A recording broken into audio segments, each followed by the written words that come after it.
Halo semuanya, kami dari kelompok 6. Pada kesempatan kali ini, kami akan mempresentasikan hasil analisis kami terhadap studi kasus yang berjudul Rencana Strategi Sistem Informasi dan Teknologi Informasi COVID Tanem. Berikut adalah anggota dari kelompok kami. Yang pertama ada saya sendiri sebagai Banyu Satrio Harjo, kemudian ada Arya Dimas Laksana, dan Samuel Kusuma Atmaja. Masuk pada Salatiga. Industri coffee shop di Salatiga sendiri berkembang sangat cepat dan sudah menjadi bagian dari gaya hidup mahasiswa dan pekerja muda. Peluangnya besar, tetapi persaingannya juga semakin ketat, terutama dari franchise besar yang sudah dikenal luas. Coffee Tanem sebenarnya sudah memakai POS dan pembayaran digital. Namun, data yang ada belum dimanfaatkan untuk mendukung keputusan bisnis. Karena itu, perencanaan SI dan TI sangat diperlukan agar operasional lebih efektif dan mampu menghadapi kompetisi. Masuk pada rumusan masalah. Terdapat 5 pertanyaan utama yang menjadi fokus penelitian kami ini. Yang pertama, bagaimana kondisi lingkungan bisnis dan SITI COVID-19 saat ini? Yang kedua, bagaimana posisi strategisnya berdasarkan Porter, Five, Force, dan McFarland? Yang ketiga, strategi SITI apa yang paling tepat berdasarkan hasil analisis OTSW? Kemudian yang keempat, bagaimana balance scorecard dapat digunakan untuk mengukur kinerja? Dan yang terakhir kelima, apa saja kebutuhan data, aplikasi, dan infrastruktur TI yang dibutuhkan? Tujuan penelitian. Tujuan dari penyusunan laporan ini adalah menganalisis kondisi bisnis dan teknologi COVID Tanem secara komprehensif, merumuskan strategi SI atau TI yang sesuai, menyusun balance scorecard sebagai alat ukur kinerja, serta menentukan kebutuhan data dan infrastruktur TI untuk mendukung transformasi digital. Masuk pada bagian eksternal dan internal business environment COVID Tanem pada bagian lingkungan eksternal bisnis. Tren bekerja dan belajar di kafe memberikan peluang yang besar bagi COVID Tanem. Namun di sisi lain, persaingan juga semakin ketat. Akibatnya, bertambahnya permainan baru dan hadirnya franchise besar. Selain itu, perubahan preferensi pelanggan yang cepat menuntut COVID Tanem untuk terus beradaptasi dan meningkatkan kualitas pengalaman pelanggan. Masuk pada slide 7. Berikut kita memasuki lingkungan internal. Coffee Tanem memiliki tim kecil yang solid dan suasana kafe yang nyaman, didukung cita rasa kopi lokal yang konsisten. Meskipun demikian, kapasitas tempat yang terbatas dan rendahnya pemanfaatan teknologi masih menjadi tantangan. Sistem POS dan QRIS sudah membantu operasional, namun belum digunakan untuk analisis data yang lebih mendalam. Kita masuk ke analisis Porter Five Force. Tingkat persaingan antar coffee shop cukup tinggi karena banyaknya usaha dengan konsep serupa. Ancaman pendatang baru juga besar karena bisnis coffee shop relatif mudah dimulai. Sementara itu, pemasok memiliki daya tawar yang kuat karena kualitas biji kopi secara langsung mempengaruhi cita rasa biaya operasional. Masuk pada slide 9. Pelanggan memiliki daya tawar tinggi karena sensitif terhadap harga, kualitas, dan suasana. Mereka dapat dengan mudah untuk beralih ke coffee shop lain. Selain itu, ancaman produk pengganti seperti kopi instan, kopi literan, dan minuman non-kopi semakin meningkat. Oleh sebab itu, Coffee Tanem perlu menjaga kualitas rasa dan meningkatkan pengalaman pelanggan. Masuk pada slide 10. Value Chain Coffee Tanem. Coffee Tanem telah menjalankan aktivitas utama dengan cukup baik, mulai dari pengadaan bahan baku, proses pembuatan kopi, hingga penjualan offline maupun online. Namun, aktivitas pendukung seperti teknologi dan pengolahan data masih belum dimanfaatkan secara optimal, sehingga perlu ditingkatkan untuk mendukung efisiensi operasional. Masuk ke analisis OTSW, hasil analisis OTSW menunjukkan bahwa Coffee Tanem memiliki beberapa kekuatan seperti cita rasa kopi, suasana yang nyaman, dan pelayanan yang baik. Namun dari sisi kelemahan, promosi digital masih terbatas dan data belum digunakan secara efektif. Peluang digitalisasi sangat besar, tapi ancaman dari franchise besar dan perubahan preferensi pelanggan juga perlu diantisipasi. Masuk ke lingkungan eksternal SITI Coffee Tanem, perkembangan teknologi digital dalam industri F&B semakin mendorong penggunaan aplikasi pemesanan, sistem loyalitas, dan analitik pelanggan. Dengan mengikuti perkembangan ini, Coffee Tanem dapat meningkatkan efisiensi operasional, memperluas jangkauan pasar, serta menyediakan layanan yang lebih personal.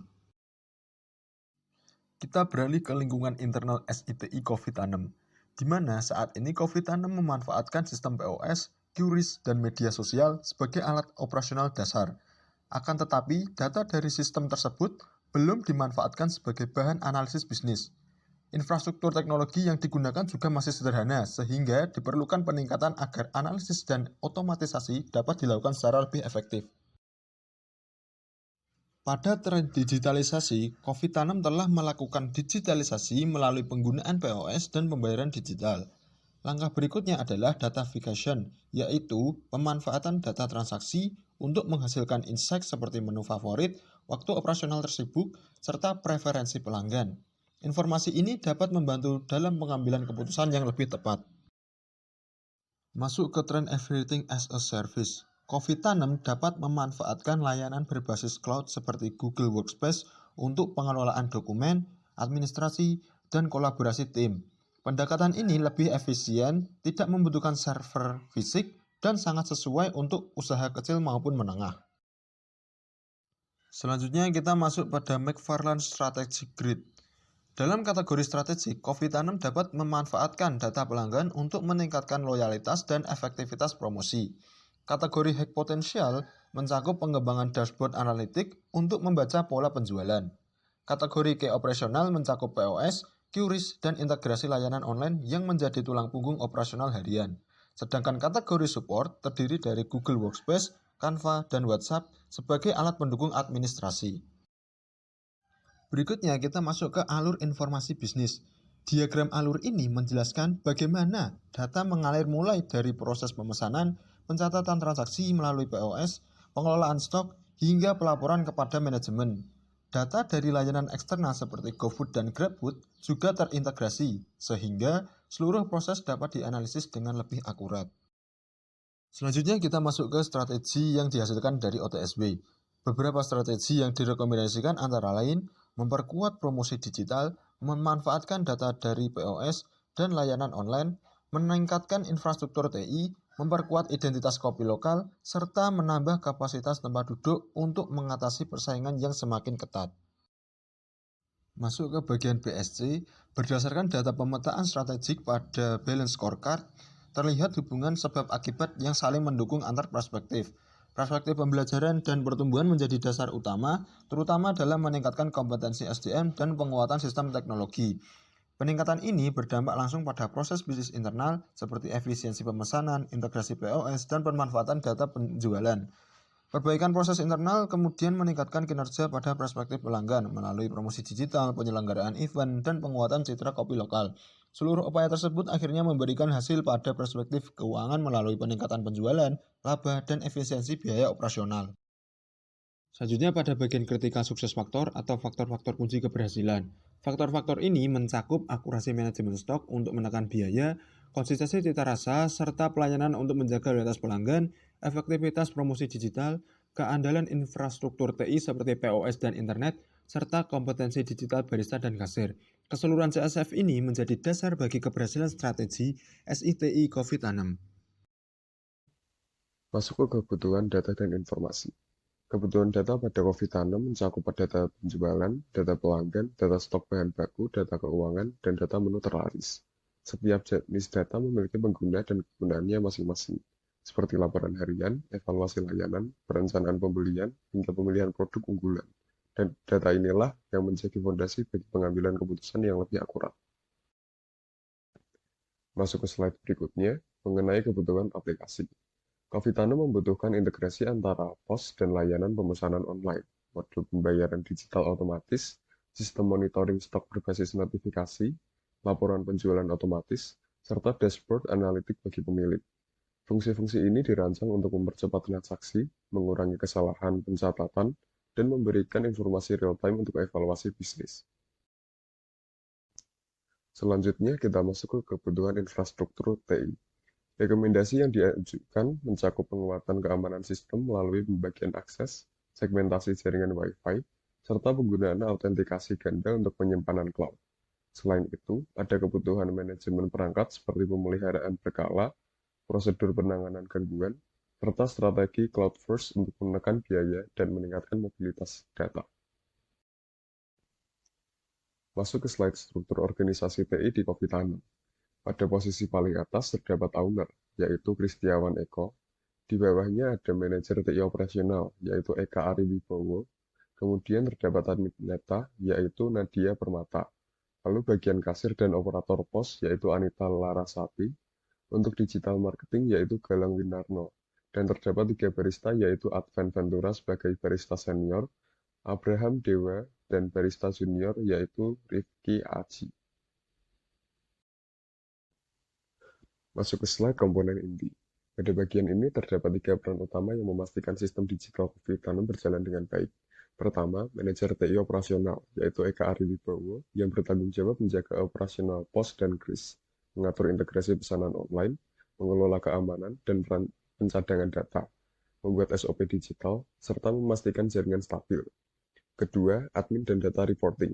Nadia Permata, yang mengelola laporan penjualan harian dan mingguan, rekap stok, mengarsipkan data di Google Drive, dan mencatat transaksi manual jika pos mengalami gangguan. Ketiga, kasir dan operator pos. Anita Larasati, yang menangani input pesanan, transaksi cashless, pesanan online, serta membantu validasi data harian. Masuk ke slide komponen operasional. Pada bagian ini terdapat 3 posisi utama di area bar. Pertama, barista senior, Advan Ventura, yang bertanggung jawab mengawasi kualitas produk, memastikan minuman sesuai SOP, menjaga konsistensi stok dengan pos, dan mengatur alur kerja barista lain. Kedua, barista Abraham Dewa, yang menyiapkan minuman sesuai SOP, menjaga area bar tetap rapi, dan membantu pembaruan stok ke kasir atau admin. Ketiga, barista junior, Rifki Ali, menyiapkan bahan baku, menjaga kebersihan bar, dan membantu menghitung estimasi stok harian. Masuk ke slide berikutnya, yaitu komponen pendukung. Pada bagian ini terdapat satu peran utama, yaitu digital marketing yang dijalankan oleh Galang Wiratama dan melapor langsung kepada owner. Tugas utamanya meliputi mengelola konten Instagram dan TikTok, membuat materi promosi menggunakan Canva, memonitor rating pelanggan di GoFood dan GrabFood, serta menyusun laporan efektivitas promosi untuk pemilik. Masuk ke slide Future Application Portfolio McFarland Strategic Grid. Pada bagian ini, aplikasi direncanakan berdasarkan 4 kuadran McFarland. Untuk strategi jangka panjang, Coffee-Tanem membutuhkan aplikasi seperti sistem loyalty digital, customer profiling, dashboard analitik, dan monitoring ulasan pelanggan. Pada kategori key operasional, pos terintegrasi, pembayaran digital, dan sistem monitoring stok tetap menjadi prioritas utama. Sementara aplikasi pendukung seperti Google Workspace dan Canva dipertahankan untuk kebutuhan operasional harian. Pemetaan ini membantu memastikan investasi TI selaras dengan kebutuhan bisnis. Masuk ke bagian kesimpulan. Proses bisnis Coffee-Tanem masih bersifat sederhana dan banyak dilakukan secara manual, sehingga kebutuhan TI menjadi sangat penting untuk mempercepat pencatatan transaksi, mengelola stok, dan menghasilkan laporan harian yang lebih akurat. Dari analisis lingkungan bisnis, persaingan yang ketat dan perubahan perilaku pelanggan yang semakin menuntut layanan cepat juga menegaskan perlunya digitalisasi. Dengan struktur organisasi yang terpusat pada owner dan manajer TI operasional, strategi SITI yang dirancang dapat meningkatkan kualitas layanan, meminimalkan kesalahan operasional, dan mendukung pengambilan keputusan berbasis data. Sekian dari kelompok kami. Terima kasih.